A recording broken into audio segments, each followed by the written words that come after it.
We have some developing news out of East El Paso. Police say one person was killed in a motorcycle crash at Spur 601 and Loop 375. We are starting this half hour with some breaking news. Police are at the scene of a car fire in Far East El Paso. Back in the borderland, El Paso's first West Nile virus case of the season is now confirmed.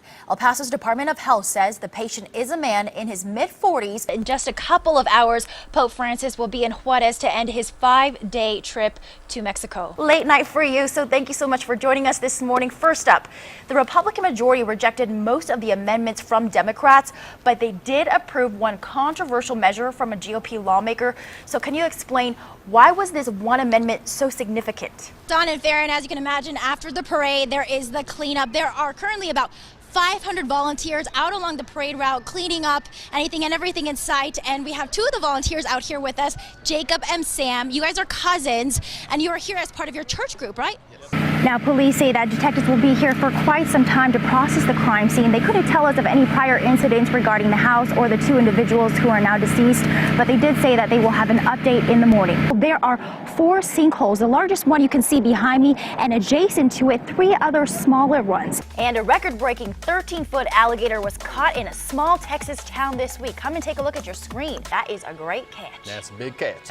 These buildings date back to the 1800s. They used to be retailers like drug and jewelry stores, but the city says that the infrastructure is too fragile and thus too costly to update. And you get to chop away at the carnitas themselves. I've got all 10 fingers for now. Meet Gobbles. Thomas Gobbles, a wild celebrity turkey in Casper, Wyoming. He's no butterball though, but he can oftentimes be found around Casper College blocking traffic. Whoa. He even has his own Facebook page with more than 1,500 followers that capture his every move. I think that's more followers than I have. For It's sure a it pretty is, popular actually. turkey. Want to see these giraffes but can't make it out to the Dickerson Park Zoo? No problem. You can watch them on Google Street View from the comfort of your own home. Well, New Year's Eve is going to be 1 second longer this year. And so 1 extra second. What do you do for with this that year. extra second? I don't know. Kiss a little longer, right? 4 down, 6, 7, 8.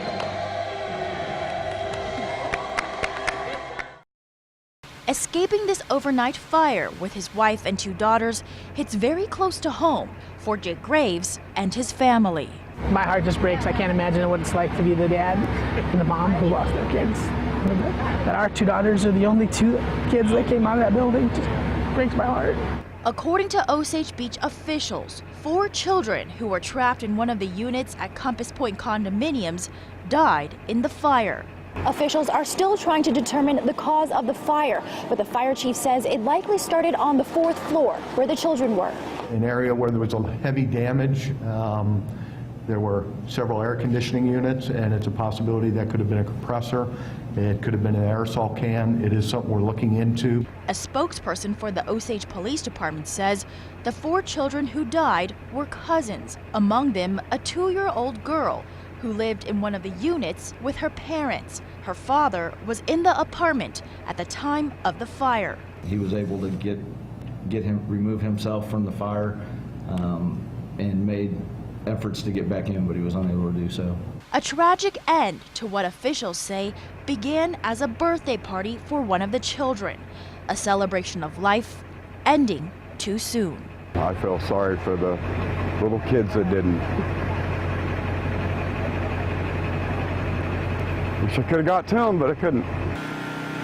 Now, the units didn't have any overhead sprinklers, and that's because the apartment building was built before the current building code was established in 2000. And also the sole staircase where the children would have been able to exit was just not an option at the time because of the extent of the fire. Reporting live in Osage Beach, Linda Ong, Color 10 News, Ozarks First.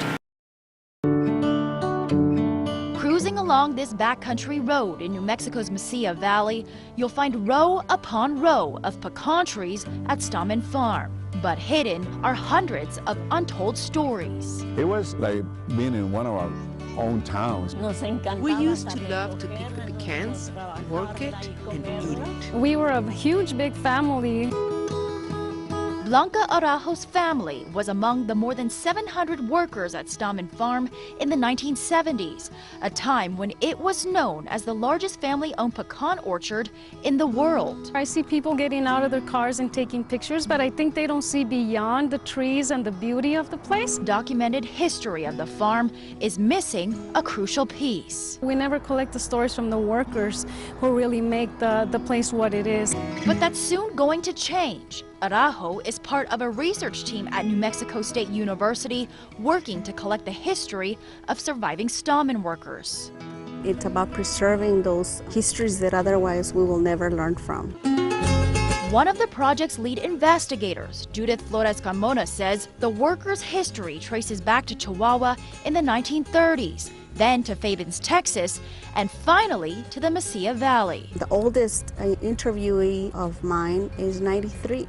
They are reaching an age of that their stories must be told and their stories must be listened to. Like that of 83-year-old Rita Villaseñor, one of the earliest workers at Stammen. She says she did everything, from feeding the farm animals to sorting the pecans, something she called a family affair. The kids will work picking onions, picking the pecans. We will all go out to work. With that hard work ethic, that's what forms a community that's happy. Manny Solis followed in his father's footsteps and began working at the farm in the 1970s. My first job here was as a picker, picking up pecans one by one, put them in a bag, weigh them. Solis then worked his way up the company to eventually help develop several structures on the property. You pretty much have seen the transformation of Stammen. Oh yes, I'm very lucky to say that.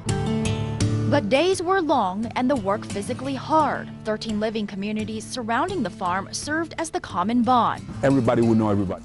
I got to meet beautiful people, hardworking people. We were all like family and the kids grew up very close. The neighborhoods were all developed by owner Bill Stammen himself. The Stammens treated us very well, so that really helped us to work harder. At its peak, Stammen Farm produced not only pecans, but also eggs, candy, and even had this now abandoned country store. But things changed around 1988. A shift in the industry and the business meant the Stammen family had to lay off about 3/4 of its employees. Only the pecan production remains, but the fruit of the workers' labor goes beyond the shell. The pecans have contributed to the success of at least 3 generations, and they've contributed to the fabric of this area. It makes me proud of what I accomplished. A different perspective visitors will soon get to see for themselves. I think I wanted to look beyond the trees and to really look at the history of the workers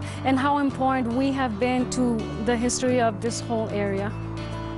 The research team says they hope the project will be done by next September, and at that point, the worker stories will be archived at the NMSU Library and the Borderlands Center for Educational Studies. Reporting in the Mesilla Valley, Linda Ong, News Channel 9.